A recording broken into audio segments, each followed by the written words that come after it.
बड़ घोषणा डाक्तर जीत पाखे मुंड नुआइले दीदी इस्तीफा देबे पश्चिमबंग मुख्यमंत्री ममता बनर्जी न्याय देबारे दीदी विफल आलोचना को आसिलेनी डाक्तर कोलकाता रे स्वास्थ्य सेवा शोचनीय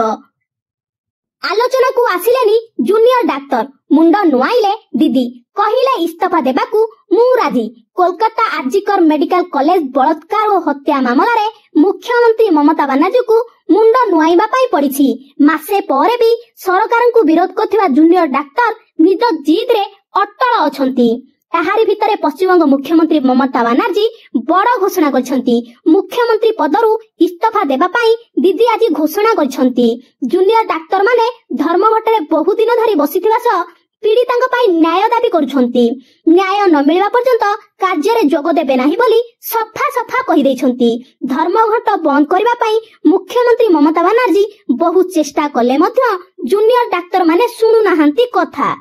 राज्य मुख्य शासन सचिव मनोज मंत गुरुवार दिन आंदोलनकारी जूनियर डाक्तर मानकू अनौपचारिक कथबार्ता पाई निमंत्रण करथिले किंतु एथिरे मध्य निराश हेबाकू पड़िछि ममता बनर्जी 2 घंटा 10 मिनिट अपेक्षा करिबा सत्ते डाक्तर माने आलोचना पे आसी नथिले एहा परे ममता बनर्जी एक सांबादिक सम्मेलन करी साधारण जनता को निजर मत पचारिथिले लोकमानकू क्षमा मागी काम को फेरिया पाई डाक्तर मानकू मध्य निवेदन करथिले एहा सह से इस्तीफा देबा पाई प्रस्तुत हेबा कहिसंती से कहिसंती मो पाई पद बड़ नुहे मु मध्य न्याय चाहूची लोकंक स्वार्थ पाई मु मुख्यमंत्री पदरु इस्तीफा देबाकू प्रस्तुत अछि डाक्तर माने काम रे जोग देई नथिबारु पश्चिमबंग स्वास्थ्य सेवा शोचनीय होई पड़िछि चिकित्सा अभावरु एबे सुधा 28 रु अधिक जनकर जीवन गलाणी।